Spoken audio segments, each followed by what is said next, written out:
Непрофесионалноста, неколегијалноста, немањето на академски дух никаков. Во екот на најголемиот 2 дена пред еден од најголемите протести што во изминатото време ќе се случи и каде што белиот мантил ќе излезе да ги побара своите права, се прават вакви ad-hoc средби во организација на лекарска комора, на која што се покануваат исклучително по произволна некоја волја нивна учесници на таа дебата. Присуствува представник од Министерството, министерот за здравство, министерката за правда, представничката на лекарска комора. Во ни еден момент не се спомна на целата таа нивна дискусија, бидејќи тоа не беше дебата, воопшто не се спомна протестот што во среда се случува, а сите чинители кои што беа присутни декларативно и на пресконференција излегуваат со поддршка за нас и кажуваат дека ќе бидат присутни. Ние јавно за прв пат имавме прилика, впрочем, на жалост, морам да кажам, да имаме директен контакт со председателката на лекарска комора после 2 години од незиниот мандат.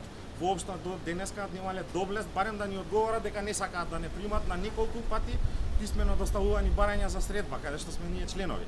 Едноставно се случи едно читање на соопштенија претходно подготвени, кои што траеше 10 на 15 минути, без право никој од присутните и поканети и непоканети ништо да каже, ги прочитаа соопштенијата, се затвори средбата. Јас ова не знам како да го дефинирам, единствено како некој непрофесионален, неакадемски обид за некој вид на демидж контрол на јавниот протест. Не разбирам, навистина не знам. Дали ова начин можеби да се минимизира протестот во среда? Видете, невозможно е, затоа што има термин англиски viral. Ова е веќе вон контрола.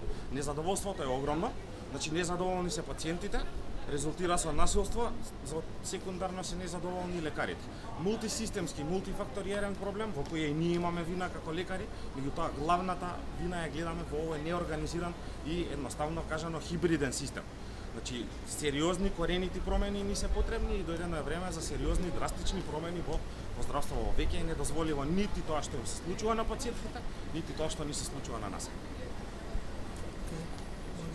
Тоа е тоа.